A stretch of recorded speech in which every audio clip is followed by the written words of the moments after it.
Hello, dear viewers. Today I will be talking about Dragon Ball Sparking Zero. This isn't really an anime hot take necessarily. I am outside, so if you hear crickets, yes, those are actual crickets. It's not a sound effect. Now, I never really got the chance to experience the original Budokai Tenkaichi games. And I heard that Sparking Zero is supposed to be a kind of spiritual successor of sorts. Now, I'm a huge fan of Dragon Ball. So, I did keep up with everything, all the updates and everything they said they do. I watched every trailer, even if it was in Japanese. But, here's the thing about it. Dragon Ball Sparking Zero, I'ma say it, is severely mid. Now, about 75 or so % of its player base started out as just people who decided they wanted to play online, which was not the purpose of Sparking Zero. The purpose was for players from the old games, or even new players, to be brought in to experience this, usually in couch co-op, or just to experience the kind of feeling people got during Budokai Tenkaichi 3. But a massive % of people just wanted to fight online. That's my major problem with it. People should have bought it and played it because they wanted to buy it and play it the way it was meant to be played. Good on them for putting in online PvP. That's awesome. Of course, it was buggy at first, but eventually it got to work. And great job, but they lost like 90% of their player base either way. And here's why. Now, they said that they would have tons of customization. They would give things as simple as you can wear Potara as Goku. They would put all sorts of things. Small little details. Customization. I was super hyped to be able to use Yarjak Goku's outfit on MUI Goku, which is something I expected should be able to happen, because they were promising massive customization. They also distinctly and explicitly said that they would go from the beginning, where the character first showed up, to the end, where the character last showed up. So the fact that they skip half of Trunks' story, half of Vegeta's story, a small portion of Gohan's, I mean, they seriously left so much left to deliver. Heck, for Christmas break, I literally thought of a 4-page packet of what-ifs that Sparking Zero didn't do. 4 pages that Sparking Zero just couldn't be bothered to do when they're so simple. Somehow I even managed to turn the if you kill Jason instead of Birder into a fleshed-out story.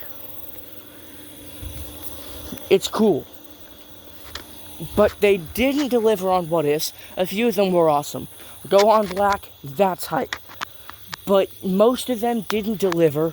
Goku was the only character, except I think for Piccolo, who went from beginning all the way to end. And that's just the storylines. That's not even counting things like the characters. I mean, we were expecting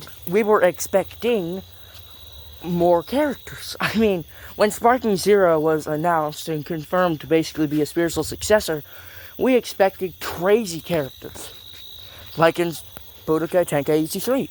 I have not played it, but I've seen a lot of people play it in videos on secrets in Budokai Tenkaichi games. I love those videos. Problem is, they have really cool characters. In Sparking Zero, half of their close to 200 character roster is just transformations of characters. I mean, I get it. Making Goku have G early, mid, end. Okay, yeah, but why not Super? Why not Dragon Ball Super? There's so much lost potential that they could have had to give us different Gokus. Since we never, the Dragon Ball Super Goku and Vegetas are just the Goku and Vegetas from the Broly movie. There's basically no differences. They decided they'd get rid of everything from the entire story. The only one that is from Dragon Ball Super that isn't from the Broly movie is base form Dragon Ball Super Goku. And that one is from the Tournament of Power. Which, cool. But I mean, they won't let us transform up like we should be able to. They gave us 3 transformations maximum per character. And if they didn't do that, they gave us a character that can only transform up, like Frieza or Cell. But Dragon Ball Super Goku has base form, Super Saiyan, Super Saiyan 2, Super Saiyan 3, Super Saiyan God, Super Saiyan Blue, Ultra Instinct, and MUI. They should not consider Super Saiyan Blue Kaioken as a transformation, because that is a technique on a transformation. But they didn't let us have like 2 wheels we could like flip through to pick a transformation. They just gave us 3. And guess which ones? They were from the Broly movie. Yeah, like I said, they really didn't deliver on the characters much either. So, they didn't deliver on customization. So far, over the course of this entire almost year that it's been out, the only customization they've given us is V-Jump Aura and the ability to put a halo on Goku or Vegeta from the end, and scouters on characters that had scouters. Whether you want the scouters on them or not, you could pick. That's it. I'm not sure if I'm remembering properly, but I could have sworn that in one of the trailers, they even showed the Potara equipped on Goku. Like, not in battle, but they showed it on his ear as like one of the equipable things, and the like 12 slots of equipable items that they didn't deliver us. There's also dozens of maps in the files that weren't used. They're completed maps. Completed, finished things that were just never put out. So they have equipable items and maps that they never used for no reason. The game would still be so much bigger if they just had the items. And I could see them holding back a few things, so that if the game gets unpopular, they could toss those things out there to bring players back in. But they're not doing that. They're giving us an unfinished product and not fulfilling their promises. And while their player base is dying, they're not putting new stuff out. Shallot. Shallot's cool. I am a enjoyer and fan of Dragon Ball Legends. Shallot is very mid compared to what they could have done. I get it. It's the 7th anniversary. They just want to Shallot in the game in time for the anniversary. But I don't see it taking that long to give Shallot his other forms. You don't even have to change his moveset. I mean, you could. It should be fairly simple because Shallot can learn any character's move. That should actually be one of his customizable items. You could also equip any character's outfit.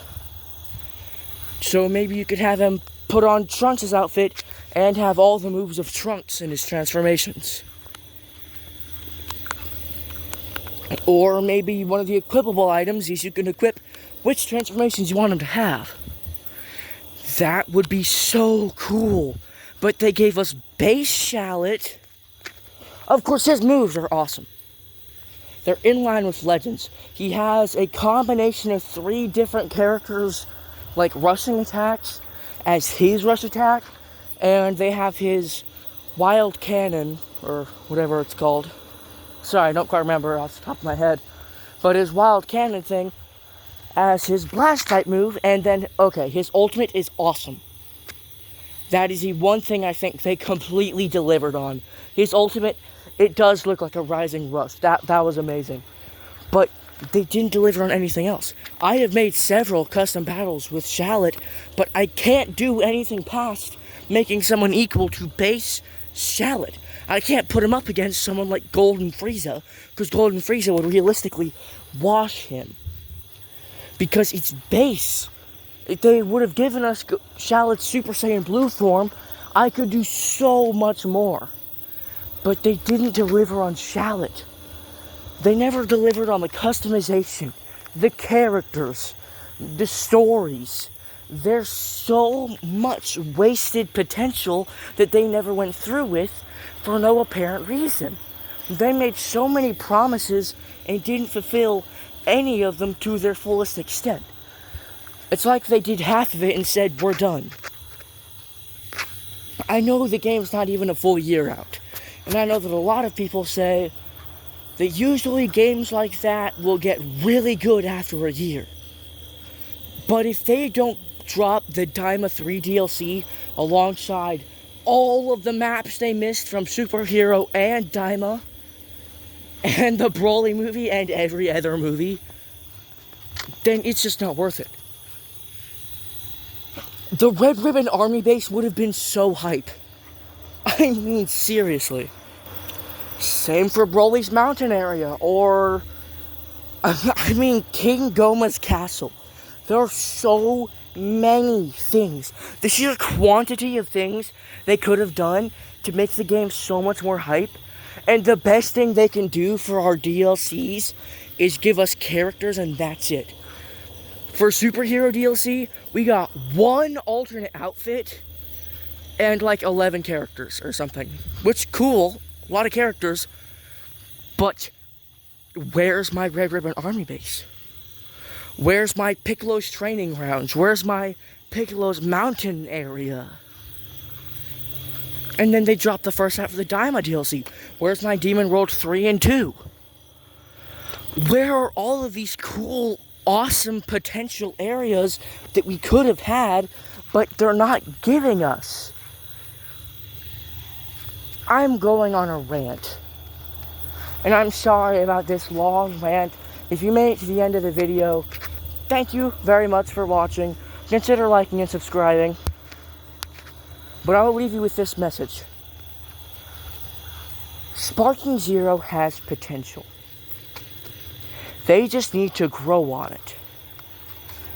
And honestly, if they can't deliver by the final DLC, final mainstream DLC, if they can't deliver with the Daima 2 DLC, which is a tall order because of how much they have failed to do, but if they can't, I will give up playing it.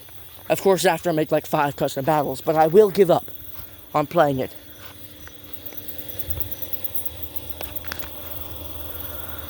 Bye, everybody. Thanks for listening.